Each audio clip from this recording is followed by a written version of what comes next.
Yeah, we out here. We walking down the street, Richmond, California. We got the brothers from ONS out here. What's your name, brother? Vaughn Miles. All right, tell me a little about yourself, brother. I'm somebody that served 29 years to life in prison, first degree murder. While I was in there, done a whole lot of work on transforming my life. Came out here, got hooked up with ONS, and basically my job now is to try to give back to the youth and try to prevent them from making the same mistakes that I made. Absolutely, absolutely. So how you feel about from your transition from a youth to making it back to society? Was it an overwhelming feeling when you first hit the gates to freedom? Oh yes, most definitely it's an overwhelming feeling, but in a good way. Like when you get sentenced, it's like you got a wave of feelings that almost paralyze you.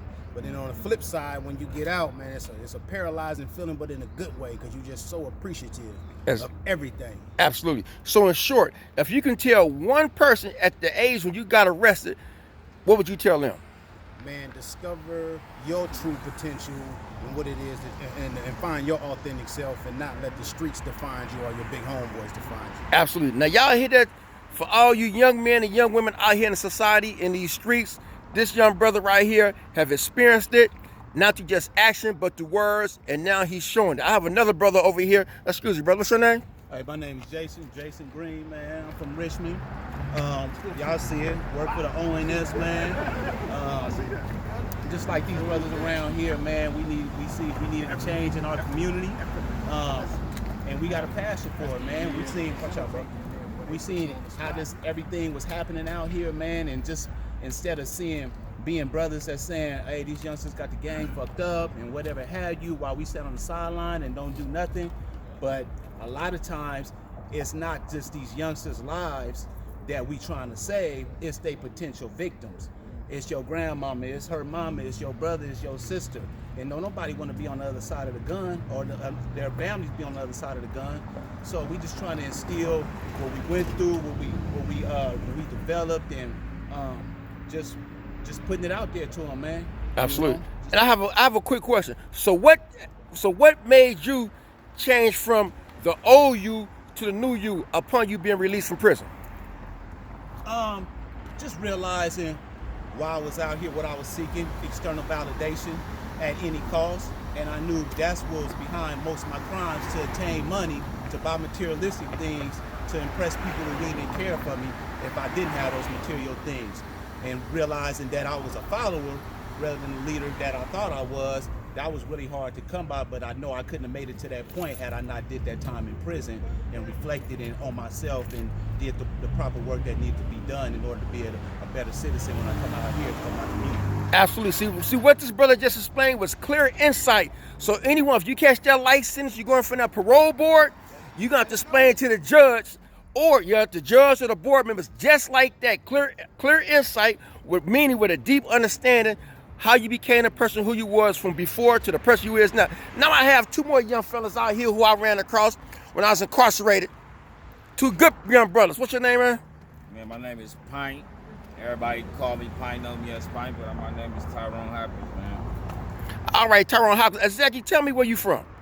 Sacramento, California, Del Paso Heights community. Exactly. In the Heights, I know they got Bloods in the Heights. They got Crips in the Heights. Bloods and Crips. This is what my relative right here. He's a Crip from the Heights. I know this young man right here. Right. So we all from the same neighborhood, just a few streets down. You know what I'm saying? So right. So I take it. So how was it growing up by having a family member? Because we see it all through the Bay Area, through LA, through Sacramento. You have family members who done grew up in the same household but become enemies. They kill themselves out here in the street now. How can you attest to why you guys never got into it? Well, for us though, when we was coming up off the porch, yeah, our city always been, blood, Crip, but for just our neighborhood, I didn't grow up, me personally, really having problems with the Crips in my neighborhoods. Probably the older generation did, but us coming up, we didn't really have too many problems with Crips. I had more problems with Bloods.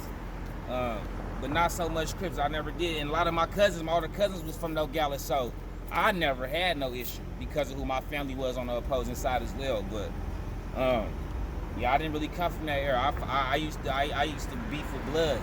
Absolutely. I understand that wholeheartedly. See, it's a lot of young guys out here, guys and girls, who in these gangs but don't understand why they in the gang. They don't understand how they got jumped in. They just might get jumped in the gang. They might just grew up in that neighborhood. And so what happens when one, yeah, we out here live right now, so you're gonna hear some things. And what's your name, brother? My name is also Tyrone, but my name is Tyrone Brown. Tyrone Brown. Now, I've been knowing you for how long? Probably about 20 years. Something. About 20 years. When you first came to Slaughter, boy, I remember you was a young pup. I watched you grow from a boy to a man to a very mature adult right now. So what brings you to Richmond, California today? Out here working, collabing with, well, not collabing, I'm being trained for Advanced Peace. So we came out here to get some training, get a new chapter of Sacramento, and we just trying to affect change, man.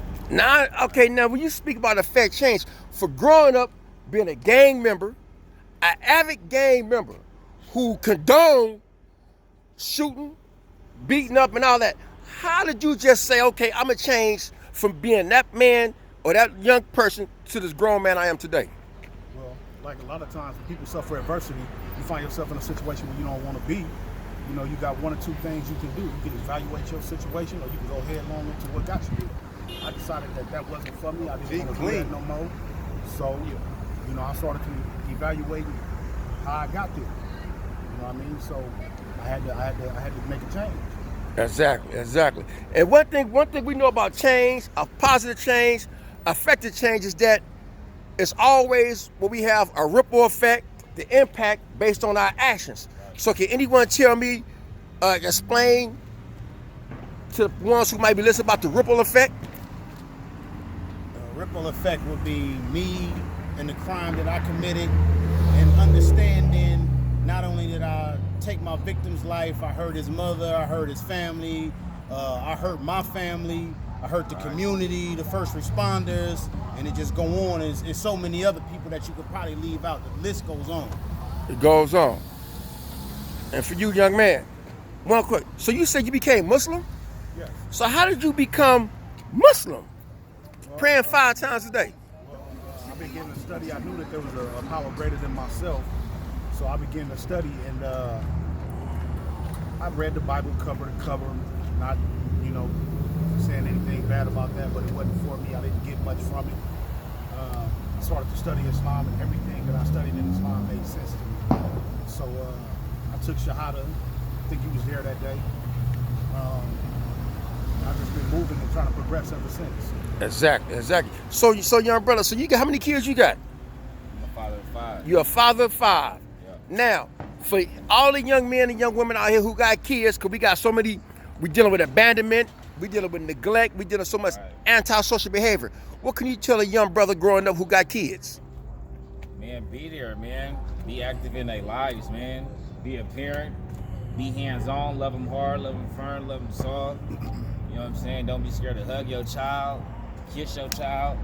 You gotta just love your child unconditionally, no matter what. Be in their business. Man. No matter, say it again? Be in their business. Exactly. Because I just saw on Facebook a couple of days ago a young girl, she was 11 years old and pregnant. Did anybody see that? Pregnant. Okay, if we didn't see it, that's a traumatic experience for me to see a young girl. Because now we got to wonder, where was the parent at? Where was the mom at? Where was the daddy at? Where was the guardian at? Do you know what I mean? So whoever put that picture up there is wrong for putting up to just exploit the little girl about that, right? And so we know that being out here, we see truancy, we got kids out here, we got kids all out here dealing with this COVID-19. We don't got no school, we got lack of education, low employment rates, high interest rates, high rent, and that's why you have these 4 brothers out here who are trying to make a change. I thank you, Vaughn. I thank you, Shakur. I thank you. I gotta call you boy, Young Pint. I thank you, Pint, and J-Bo for just speaking and just giving a little advice and some sound understanding, wisdom to the people out here in the society. My name is Fahim. We got the brothers from ONS, Motivated to Help Others, and we out.